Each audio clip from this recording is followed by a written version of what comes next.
Good morning, it's Tuesday, actually Wednesday, January 31st, 2024. Walking on the greenbelt today. It's a little bit muddy in spots. Bluebird sitting over there on that branch.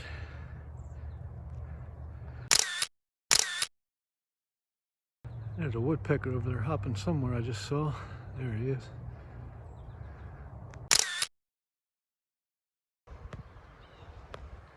Oh, downy woodpecker there.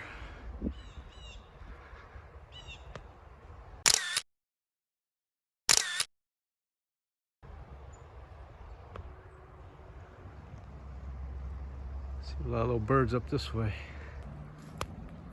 Bunch of robins.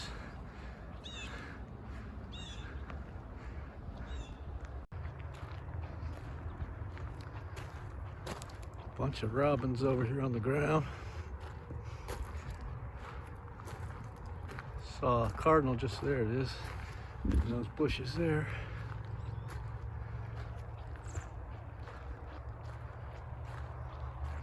A lot of little birds over here. Mostly robins.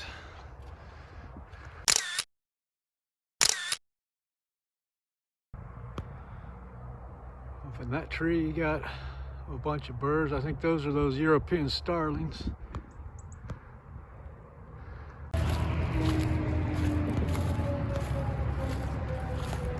Don't wait, communicate. Ready.gov, make your emergency plan.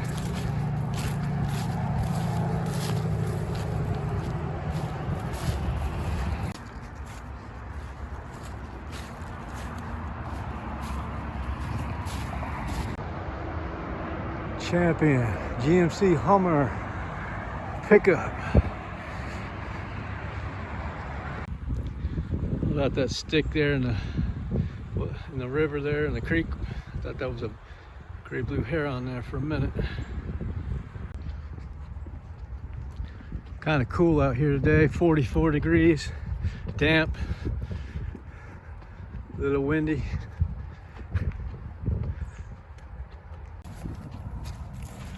This whole field here is damp and sloshy in some areas, and a lot of areas actually.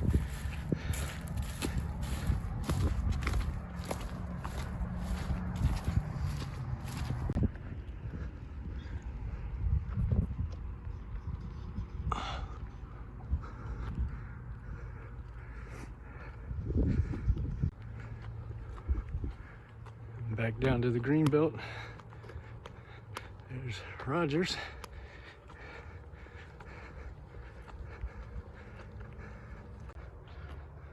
No, that's not my building. That's a different Roger.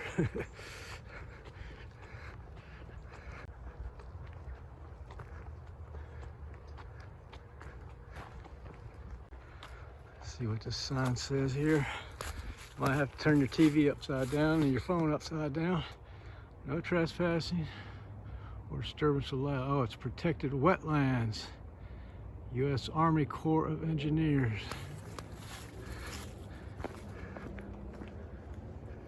It's definitely wetlands. Everywhere's wetlands today. There goes a happy squirrel right there. He got a big old nut in his mouth. Life is good. Don't get no better than that. There he is peeking around the tree there.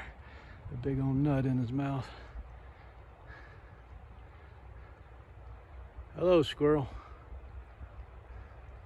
Catch you later, squirrel.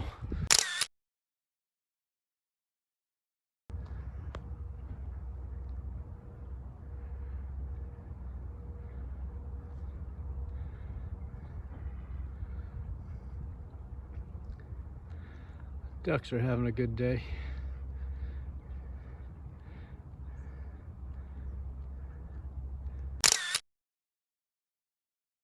And I'll catch you on the next one. Roger, out. Chapter 6, Fifth Pillar, Sympathy. The remaining pillars are the four central pillars in the temple of prosperity. They give it greater strength and stability and add both to its beauty and utility. They contribute greatly to its attractiveness, for they belong to the highest moral sphere, and therefore to great beauty and nobility of character.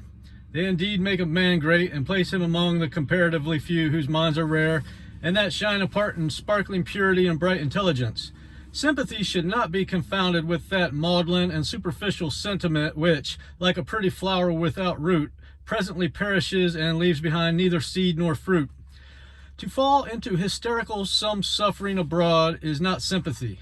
Neither are bursts of violent indignation against the cruelties and injustices of others, nor any indication of a sympathetic mind.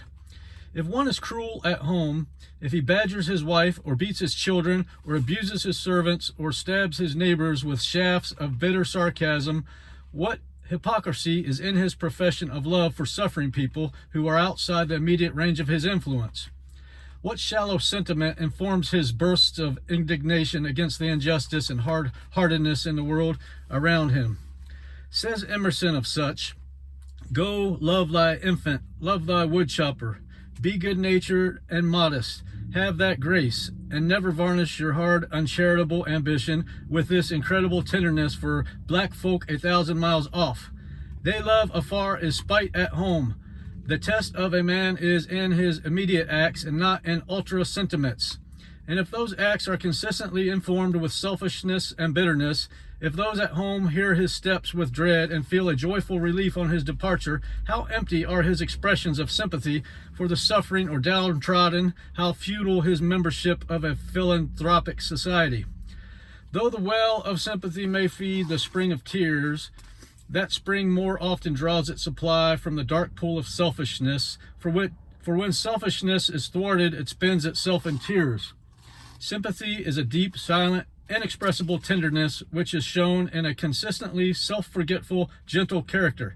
Sympathetic people are not gushing and spasmodic, but are permanently self-restrained, firm, quiet, unassuming, and gracious.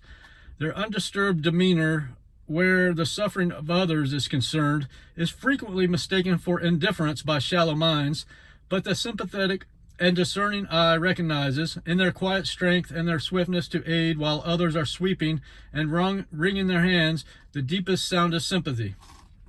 Lack of sympathy is shown in cynicism, ill-natured sarcasm, bitter ridicule, taunting and mockery, and anger and condemnation, as well as in that morbid and false sentiment which is a theoretical and assumed sympathy having no basis in practice. Lack of sympathy arises in egotism. Sympathy arises in love. Egotism is involved in ignorance. Love is allied to knowledge. It is common with men to imagine themselves as separate from their fellows, with separate aims and interests, and to regard themselves as right and others wrong in their respective ways. Sympathy lifts a man above this separate and self-centered life and enables him to live in the hearts of his fellows and to think and feel with them. He puts himself in their place and becomes, for the time being, as they are. As Whitman, the hospital hero, expresses it, I do not ask the wounded person. It is a kind of impertinence to question a suffering creature. Suffering calls for aid and tenderness, and not for curiosity, and the sympathetic man or woman feels the suffering and ministers to its alleviation.